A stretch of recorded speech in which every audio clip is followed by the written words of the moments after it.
So when I was in my period of life where I was running my self-pity and feeling sorry for myself that I was in a situation that I never, ever expected. So I was that person that thought I was never, ever going to be divorced.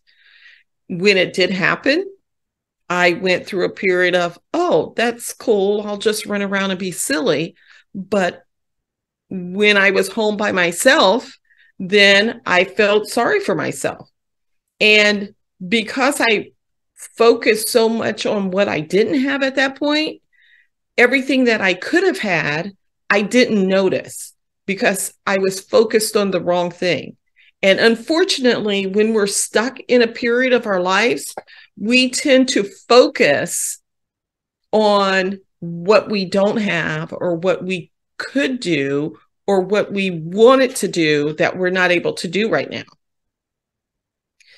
So because we're unable to move from that period of our life, the calendar changes daily and we're still on that same day, even though it's been 5 years.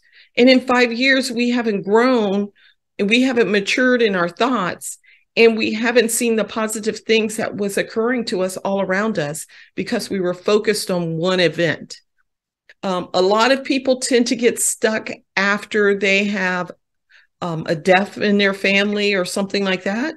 And because of that, they get stuck with, oh, I wish my parent was here, or I wish my child was here, instead of what can I do to improve my life that would be beneficial, that my child or my mother would have said, that was a good thing. I'm glad you did that.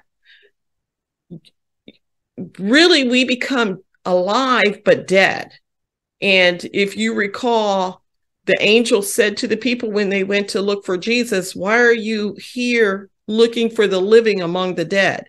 So we're the living, and we have to make a choice not to be in a position that we cannot move on or we can't change our way of thinking.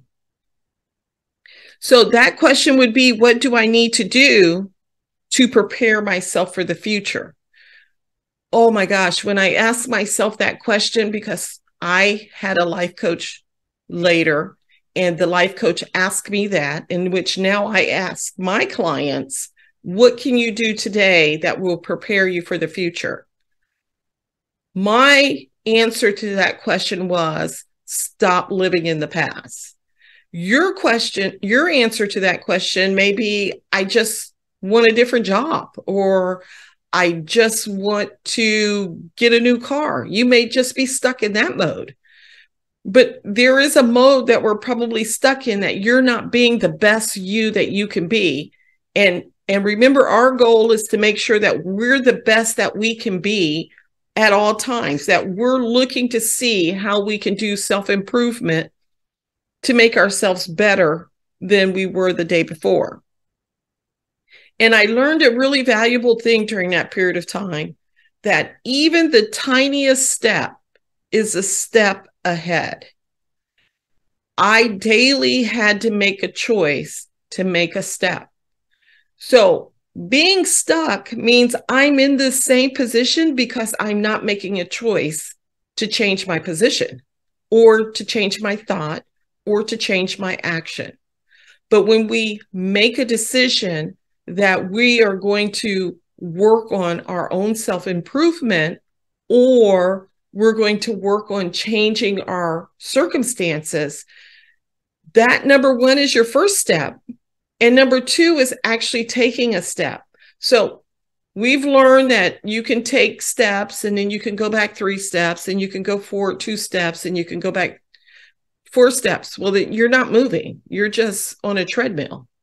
You literally need to purpose in your heart and in your mind that you are going to move towards improvement.